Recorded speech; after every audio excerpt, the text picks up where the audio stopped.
और अब जब आंदोलन अपने शबाब पे पहुंचा, माफ़ी प्रधानमंत्री ने मांगी थी और भागे जिस तरीके से मैदान छोड़कर ये संयुक्त किसान मोर्चा वाले लोग, तो उससे ये महसूस होता है कि खेल कुछ और है। आप बहुत कड़वी बातें कह रहे हैं, किसानों से अलग चल रहे हैं बिल्कुल, किसान आंदोलन में रहकर। अच्छा, इतने दिन से आप मेरे बाइट ले रहे हैं, आपने मुझे हमेशा ये बात कही है कि आप इनसे उल्टी बात कर रहे हैं, आप इनसे उल्टे चल रहे हैं, फिर भी आप मुझसे पूछते जरूर हैं और फिर ये भी कहते हैं कि आपकी बात सही निकलती है। देखिए, अभी हालात आपने कहा मैदान छोड़ कर भाग, अभी हालात ये थे कि गाँव में यूपी, जहाँ इलेक्शन था वहाँ गाँव में यूपी नहीं जा सकता था, में ये लोग नहीं जा सकते थे बीजेपी वाले, तो ये कानून वापस लेके इनके जाने की गुंजाइश बना दी है। तो कह रहे हैं किसान की जा सकते हैं गाँव में। हाँ, अब गुंजाइश बन गई, अब कमेटी बन गई है, अब कमेटी के नेता ये मंत्रियों से मिलते जुलते रहेंगे, उठ बैठ होती रहेगी, चाय पीते रहेंगे, पकौड़ियाँ खाते रहेंगे और फिर 24 से पहले एमएसपी के नाम पे कोई झुंझुना थमा के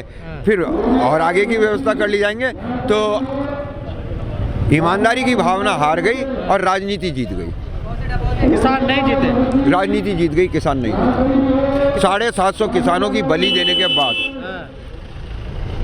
इतने बड़े पैमाने पे प्रताड़ित होने के बाद, इतनी ऊर्जा, इतने संसाधन लगाने के बाद मिला क्या?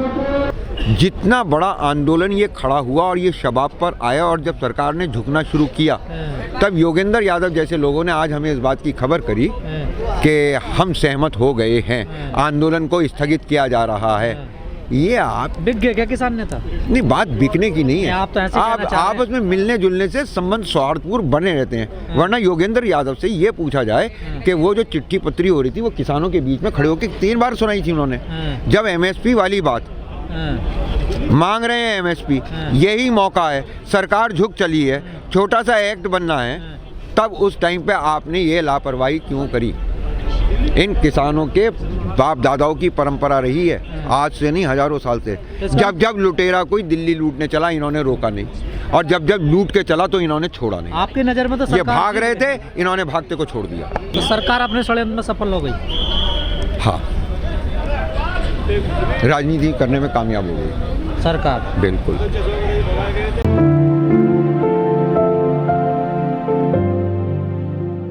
और मैं आपके प्लेटफॉर्म से पूरे देश को मुबारकबाद देना चाहता हूं कि अभी हमने 1 साल लंबी चली कुश्ती, ऐसी कुश्ती देखी जिसमें दोनों पहलवान जीत गए।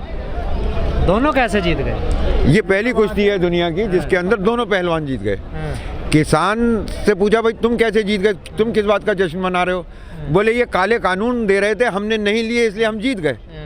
तो सरकार से पूछा, ये जीत गए तो तुम? बोले हम ऐसे जीत गए, ये एमएसपी मांग रहे थे, हमने नहीं दी। तो इन्होंने काले कानून नहीं लिए इसलिए जीत गए, उन्होंने एमएसपी नहीं दी इसलिए जीत गई। ये जिन चीज़ों पे कह रहे हैं काले कानून हमें दिए जा रहे थे, हमने नहीं लिए, ये हमारी जीत हो गई। अगर ये इसे जीत मानते हैं अच्छी बात है। हम एमएसपी मांग रहे थे, इन्होंने नहीं दी, लेकिन हमने उस पर कमेटी बनवा ली, हमने इसे अपनी जीत मान ली। जबकि कमेटी की विषय वस्तु मुआवजा हो सकती थी, मुकदमे हो सकती थी, पराली हो सकती थी, बिजली हो सकती थी, एमएसपी किस तरीके से हो गई? वकील साहब, आपकी नज़र में तो लगता है सरकार जीत गई, हमें भी ऐसे लगता है। इन्होंने लिखा है कि जो है ना एमएसपी पे हमें गारंटी में लिखित में कानून चाहिए, पर लिखित में कानून नहीं बना। किसान मान गए पहले, इससे किसान नहीं माना, आप फिर किसान नेता मान गए। ये जब लाखों करोड़ों किसानों की भावनाएं और संसाधन लग के आक्रोश बन के जब ये आंदोलन शबाब पर आया ना, तब योगेंद्र यादव जो कि अरविंद केजरीवाल अन्ना हजारे के स्कूल से निकला हुआ है, उसने ड्राइंग रूम में बात करके हमें इस बात की इत्तला दी कि कमेटी बन गई है, आगे को बात चलेगी, हमने सहमति दे दी है। लोकपाल, हाँ, अब तुम हमें सहमति दोगे। तो किसानों को, ऐसे लोगों को भी देखो, हम किसानों को भोले हैं, इन्हें किरदारों का पता नहीं होता, जो भी अच्छी बातें करता हुआ आता है ये उसकी तरफ हो जाते हैं। तो पर अब इन जैसे लोगों से सावधान रहने की ज़रूरत है। और ये बात नहीं, राकेश टिकैत ने जिस मुद्दे को छेड़ा, उन्होंने नहीं कहा कि आंदोलन स्थगित हो गया। धरना अलग की जाए, आंदोलन अलग की जाए। राकेश टिकैत ने जिस ऊंचाई पे इसको पहुंचाया और इसमें निजीकरण की, देश के बिकने की बात, शिक्षा की बात, बेरोजगारी की बात जिस तरीके से राकेश टिकैत ने की, तो उनके हिसाब से वो अभी सारा आंदोलन देश में चलेगा।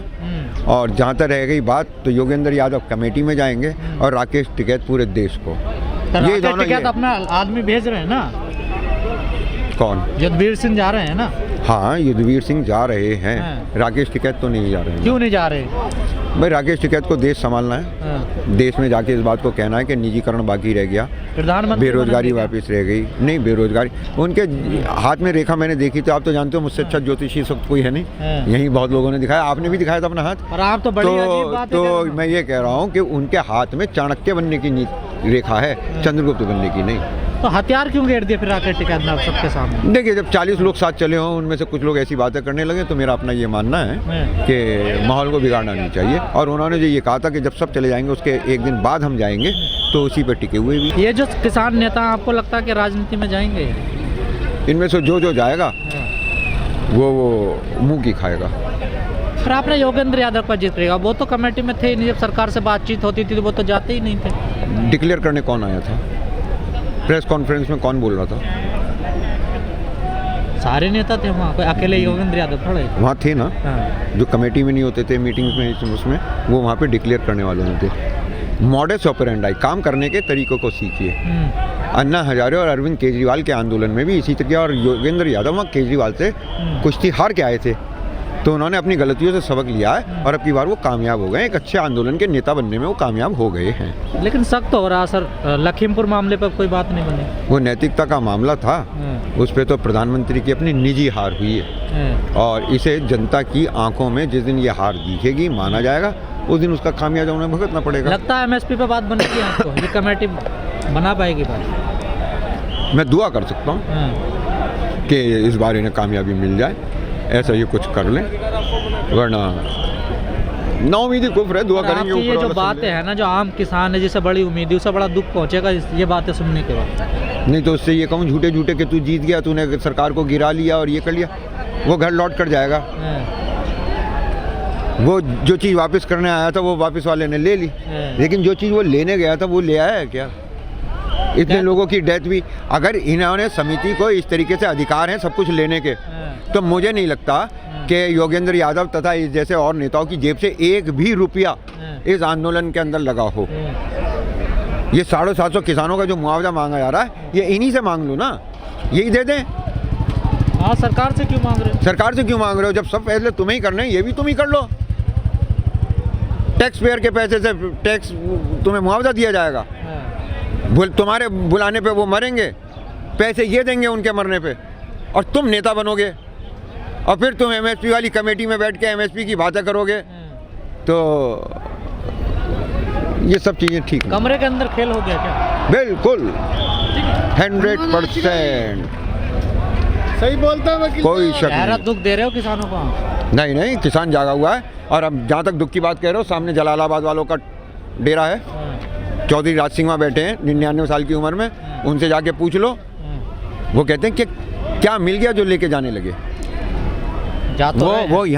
वो यहाँ पूरे साल रुके, जा तो रहे हैं, वो जाना पड़ेगा।